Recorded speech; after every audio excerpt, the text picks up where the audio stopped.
Hello everyone, and welcome to another episode of Books and Mortar with me, your host Razia, where we talk about the books that build us.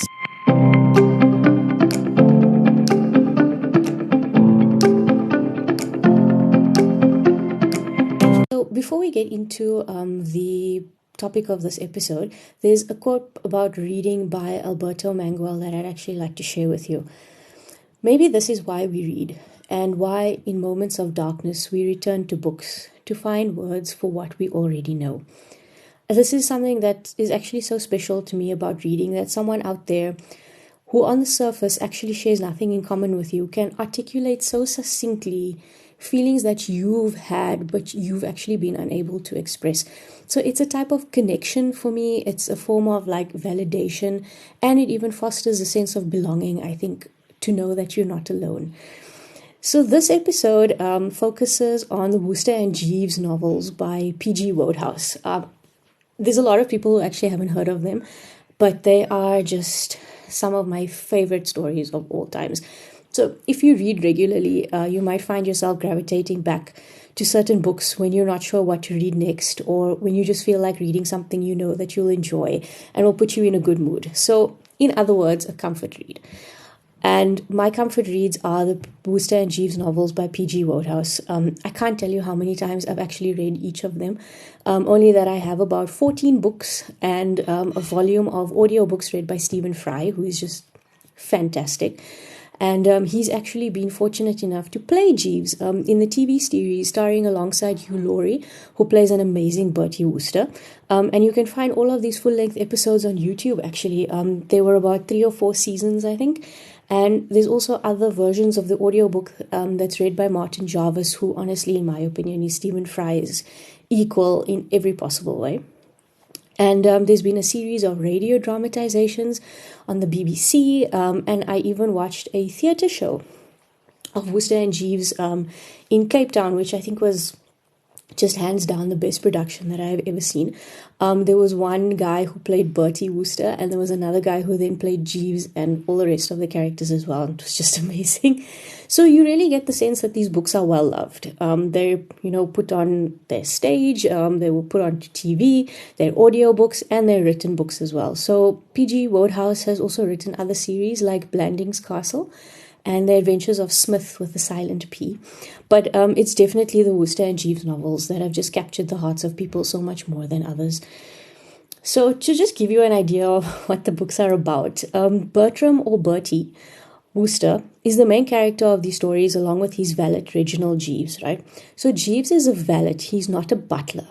Let's make that distinction very clear, okay? So a butler is someone who is in charge of the household staff, while a valet is a gentleman's personal gentleman and sees to his needs only. So I learned the difference from P.G. Wodehouse, and I actually love correcting people.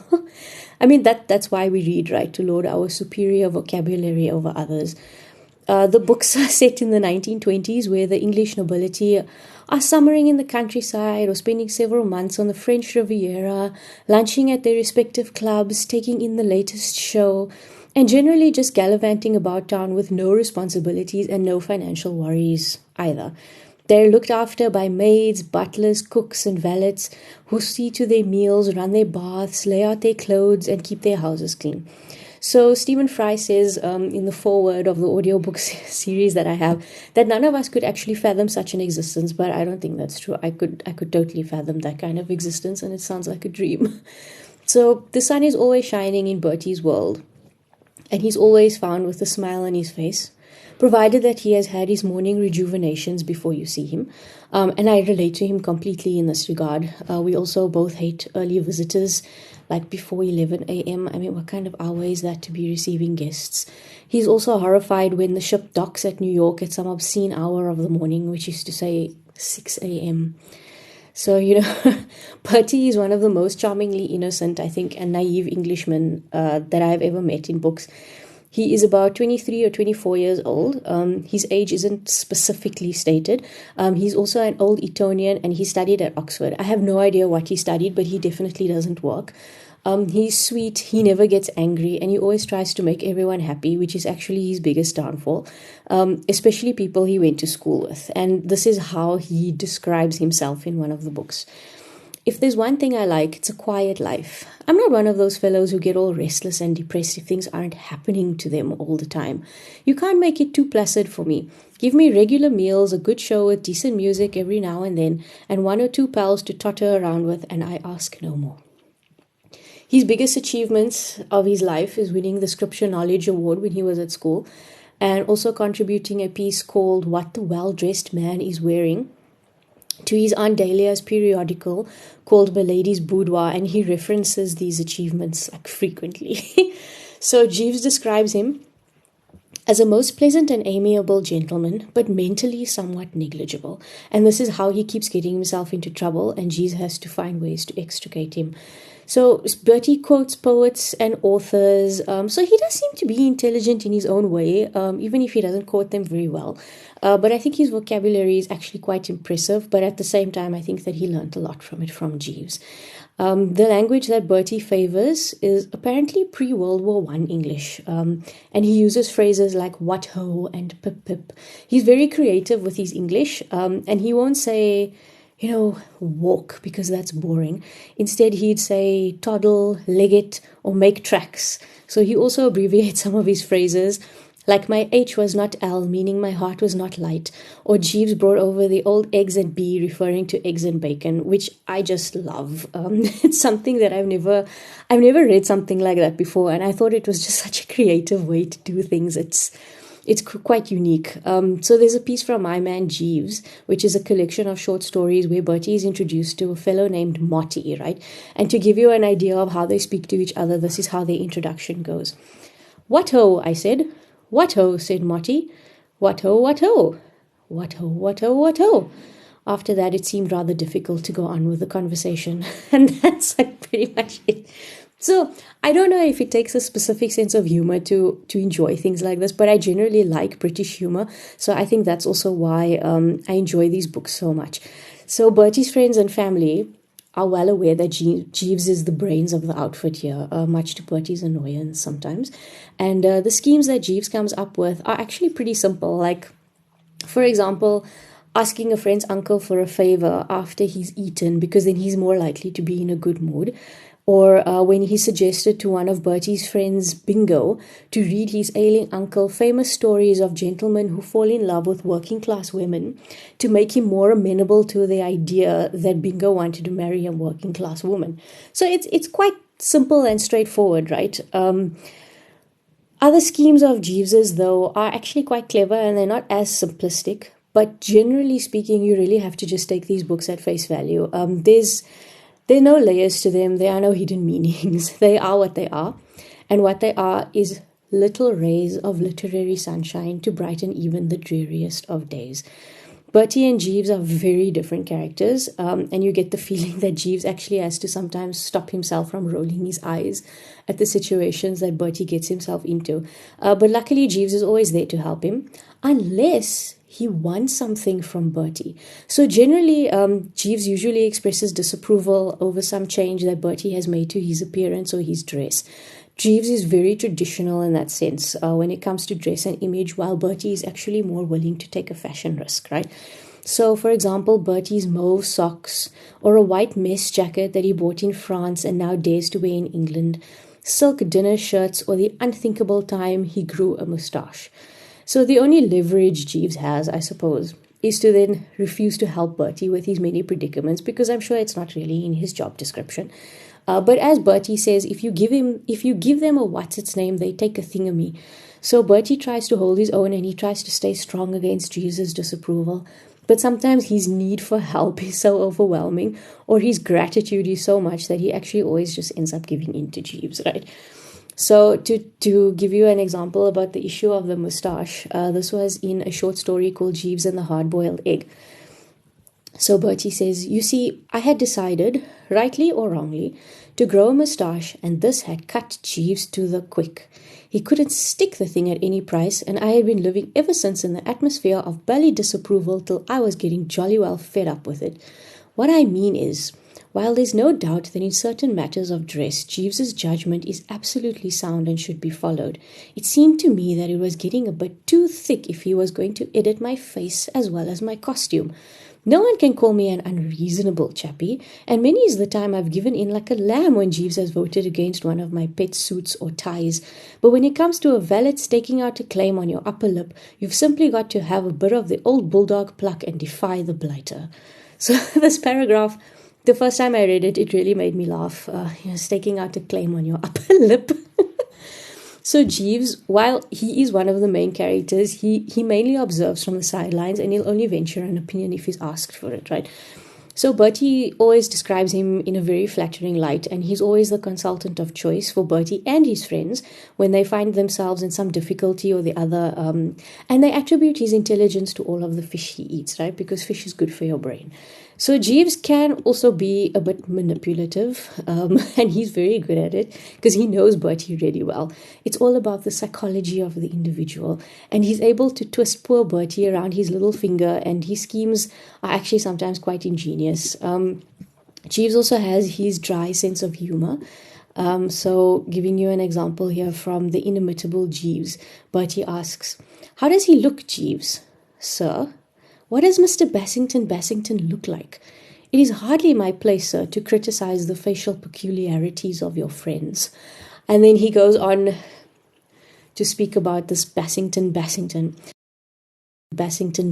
family, the Shropshire Bassingtons, the Hampshire Bassingtons, and the Kent Bassingtons.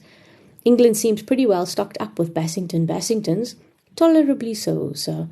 No chance of a sudden shortage, I mean, what? Presumably not, sir.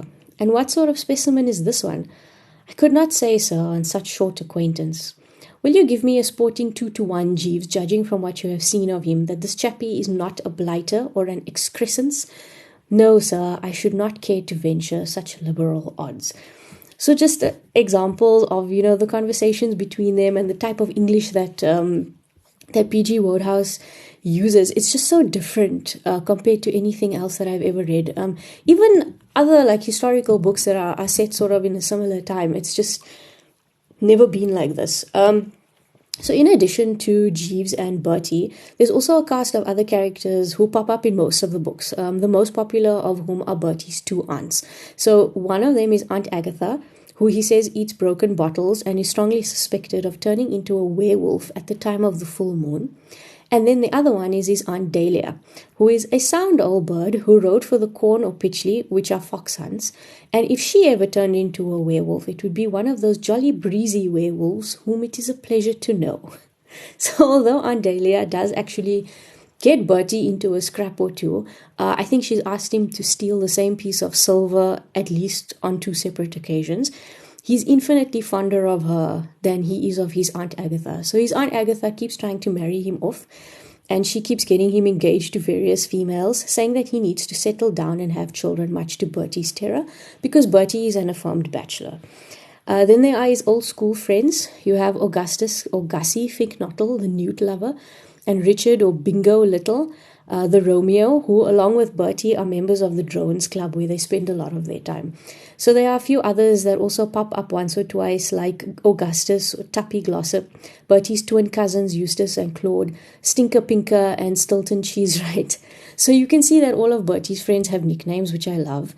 And they are the ones who get him into these frightful pickles, because on his own, Bertie is a quiet, relaxed kind of cove, except on boat race night. That is the rowing race between Oxford and Cambridge, when, if ever, you will see Wooster under the influence and stealing policemen's helmets. It's a bit of a tradition with him to steal a policeman's helmet on boat race night. Then there is the array of ladies. We have Madeline Bassett, who Bertie just cannot stand. He calls her that Bassett disaster. He can't handle her because of the things she says. For example, the stars are God's daisy chain, and every time a fairy sheds a tear, a wee bit star is born on the Milky Way, and he cannot deal with it. Then there's Honoria Glossop, who is the daughter of psychiatrist Sir Roderick Glossop, who's convinced that Bertie is as nutty as a squirrel's hideaway. So Bertie describes Honoria as one of those robust, dynamic girls with the muscles of a welterweight and a laugh like a squadron of cavalry charging over a tin bridge. A beastly thing to have to face over the breakfast table. I think she scares him, to be honest. He also says that she's the type of girl who would make you play like 16 rounds of tennis and 3 rounds of golf, and then still expect you to be fresh as a daisy at dinner to discuss philosophy and ethics. So the other one of note is Miss Florence Cray, or Lady Florence Cray, I suppose. Bertie had a soft spot for Florence at one point, and he thought her to have a really beautiful profile. But as he says, looks aren't everything, because you can't spend half your life moving around trying to see a girl sideways. Florence is an academic and she's a writer, and she spent some time engaged to Bertie. So the things that all of these girls have in common is that they think that Bertie is dearly in love with him, and they all want to mold him after they get married to him. Interestingly, except Madeline Bassett, right? But Florence Cray and Honoria Glossop are set on molding Bertie. This means that he must stop smoking, he must stop drinking, he must stop spending time with his friends at the Drones Club, and worst of all, he must get rid of Jeeves. So whenever one of these girls break up with their current betrothed, they use Bertie as a backup, who, because of his genuine gentlemanly acumen, cannot refuse a proposal of marriage, but then he proceeds to fret about it and asks Jeeves to get him out of it. So the last one I read was Aunt Gentleman, and it sits quite far down the list of books. You can find the reading order online, but it does seem to be a little bit contested. I actually followed the order that I found in my books, and it starts with The Inimitable Jeeves, and then Aunt Gentleman is number 14, which is actually, I think, the last sort of full-length novel that P.G. Wodehouse wrote about Bertie and Jeeves. And then there's another one called The World of Jeeves, which is like an omnibus of short stories. So to give you an idea of like the types of plots that you can expect in these novels, the synopsis of Aunt Gentleman goes like this. Bertie Wooster has been overdoing metropolitan life a bit, and the doctor orders fresh air in the depths of the country. But after moving with Jeeves to a cottage at Maiden Exford, Bertie soon finds himself surrounded by aunts. Not only his redoubtable Aunt Dahlia, but an aunt of Jeeves's too. Add a hypersensitive racehorse, a very important cat, and a decidedly bossy fiancé, and all the ingredients are present for a plot in which aunts can exert their terrible authority. But Jeeves, of course, can cope with everything, even aunts and even the country. So in this one, Bertie takes to the countryside to relax and take a break from city life because he got sick. So at a communist march, he runs into a girl named Vanessa, to whom he used to be engaged. So he wasn't actually attending the march, he just happened to be passing by. And he figures that he really dodged a bullet now with Vanessa, because he couldn't see how he would be able to find domestic bliss if the little lady was going to be attending protest rallies and lobbing things at policemen's heads. He eventually finds out that she's engaged to an old acquaintance of his, Orlo Porter, who is super suspicious that Bertie knows his fiancée and is convinced that he's there to try and win her back. So Bertie really protests, but shame the poor guy, nobody listens to him. He's thrilled, though, to hear that his Aunt Dahlia is around in Maiden Exford, but then he quickly changes his mind when she propositions him with a scheme to ensure that the racehorse she has bet on wins. Because if she loses, her husband is going to be really upset with her. So it turns out that this particular racehorse is very fond of a certain cat. And if the cat isn't there, the horse won't perform. So this cat is eventually stolen and returned on 3 separate occasions. And who has to deal with this? Bertie. Why does he agree to it? In his defense, shame, he initially doesn't, right? But through coercion, emotional manipulation, blackmail, and his insistence on always being the gentleman, people somehow always seem to convince him of the absolute worst ideas. Eventually, poor Bertie gets so entangled in it all that he goes to Jeeves for help. So all of these books are written in the form of Bertie's memoirs, right? And they're all written from his perspective, except one, which is from Jeeves's point of view, and it's called Bertie Changes His Mind. So if you happen to pick them up out of order, Bertie is actually kind enough to give you a summarized history when he mentions certain characters, right? So how they fit into his life. So there's also another story where Bertie is absent completely, and in this case, Jeeves is working for someone else for a time in a book called Ring for Jeeves. So Bertie is actually off on a class about social revolution, and he's learning to darn his own socks. So there are also 3 books that are written by other authors in tribute to Wodehouse. So the one is by Sebastian Faulks, who wrote Jeeves and the Yuletide Spirit. I don't know if you've ever read any of Sebastian Faulks's works, right? But I've read one of them, and that guy is super emo. So I wasn't sure how he was going to emulate Wodehouse's signature lightheartedness and humor. And I felt that he did just an okay job. So Ben Schott is the other author, and he wrote Jeeves and the King of Clubs, which was a bit better. There's also a sequel to Jeeves and the King of Clubs, and I didn't actually know about this one. But the interesting thing is that both Sebastian and Ben seem to want to get Bertie married. And I mean, Bertie is a confirmed bachelor, so I don't know why they're so keen to get him married. So I've never read another author who can manipulate the English language in such a hilarious way, and I think this is a huge reason why Wodehouse's books have persisted through the decades. So honestly, sometimes prose is so well written that I take a moment and I think that this is the same language that I use, but I don't have that kind of command over it. And it comprises of 26 letters, and here it is laid out as just a complete work of art. Words can touch the soul and move you in such a way is really incredible. It reiterates the power of words. And another book that did that for me was The Name of the Wind by Patrick Rothfuss, but like in a completely different way. So anyway, Wodehouse's use of English language is truly phenomenal, and his sense of humor really stands alone. So while I was,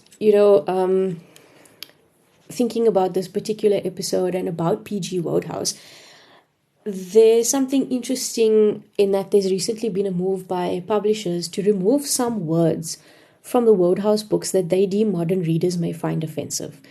So you can imagine that there must be some offensive language and behavior in these books given the time period they're set in, which is the 1920s, and also the social standing of your main characters. And this is now obviously a very contentious issue, right? Where does censorship end? How will it affect the story, and how will it affect the authenticity of a book? So personally, I don't believe in censorship. I feel that if we remove things that are deemed offensive, firstly, where does it end? I feel, that there's a never-ending list of things that could be deemed offensive by different groups of people. Secondly, I think that we need to know where we've come from as a society and where we are now. If we're never exposed to the bad things of the world, we'll never be able to start conversations about them and actually then start to heal. So we read, we see, and we learn, right? Removing words or events that certain groups feel others might find offensive is very dangerous ground for me. So it got me looking into this a little bit more. I've heard of the concept of banned books, and I don't agree with banning books either. Honestly, I feel like if you want to make sure that a book gets read by as many people as possible, ban it, right? So there was a post actually on Instagram by Penguin Random House that I liked about book banning. And it said that book bans fundamentally inhibit students' discovery and discussion.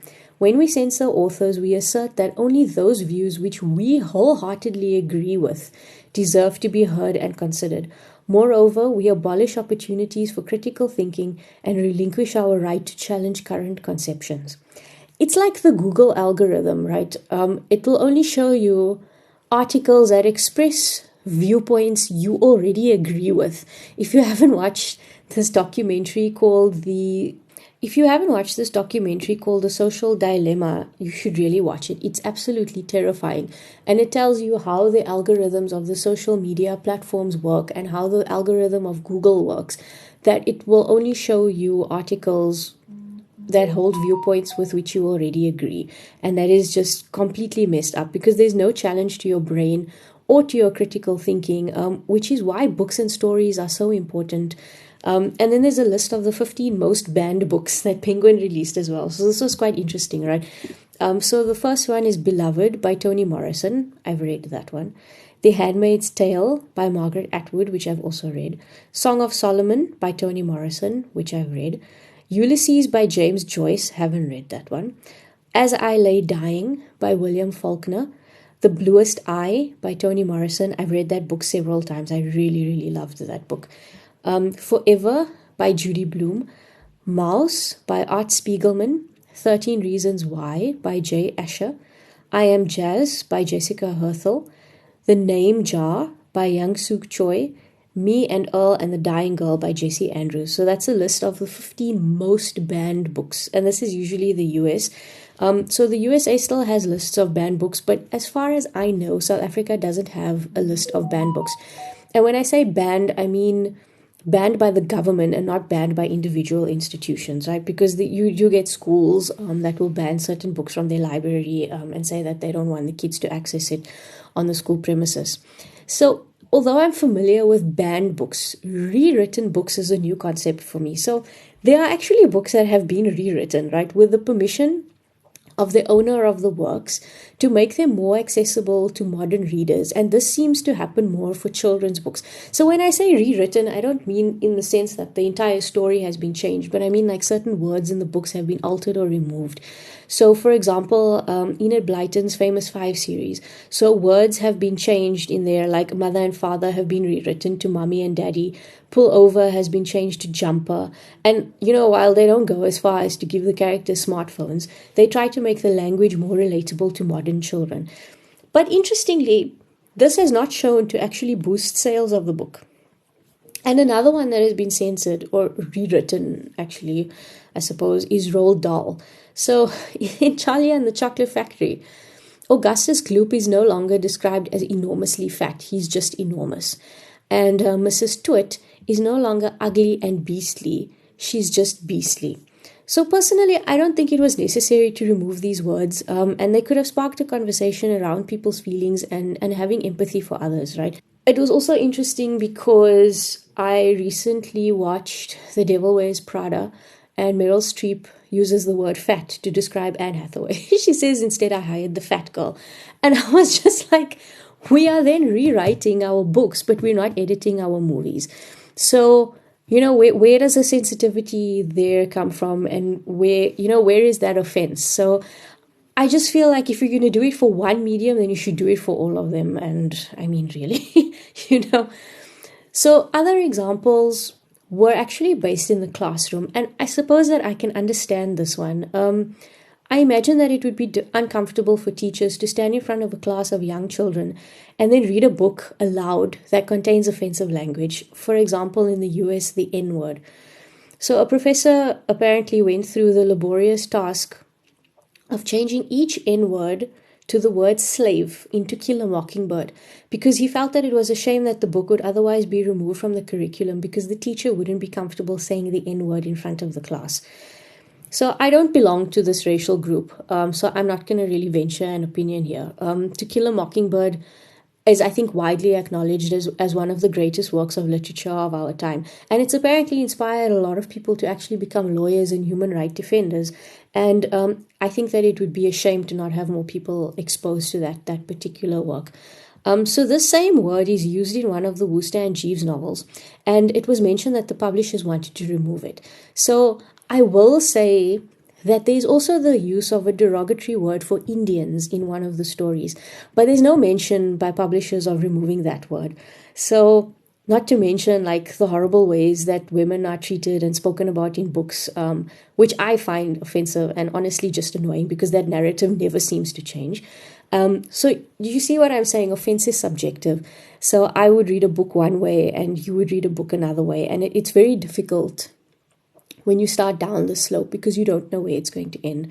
And I'm very interested to hear in what you think on this topic. So if you're feeling up to it, leave me a comment or send me an email with your thoughts at booksandmortar@gmail.com. It's obviously a very contentious issue and it can really be quite polarizing.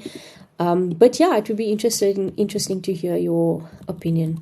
So coming back to it, the Jeeves novels are rated rather well on Goodreads, most of them scoring higher than 4 out of 5. I'm sure that these are fans of the books like me who rate all of them 5 stars. But I highly recommend these books if you're looking for a quick, light-hearted read. They average fewer than 200 pages per book. I read them over and over, and I listen to them on audiobook as well. They're so easy to consume, and they really do brighten your mood. I found most of my books at Exclusive Books, but it was quite a while ago. But if you'd like to collect them, I'm sure that you can find them online, or that your nearest bookstore will be able to source them for you. So thanks so much for listening. I hope that you found this one interesting. And until next time, this is Books and Mortar with me, your host, Rizia, where we talk about the books that build us. Bye.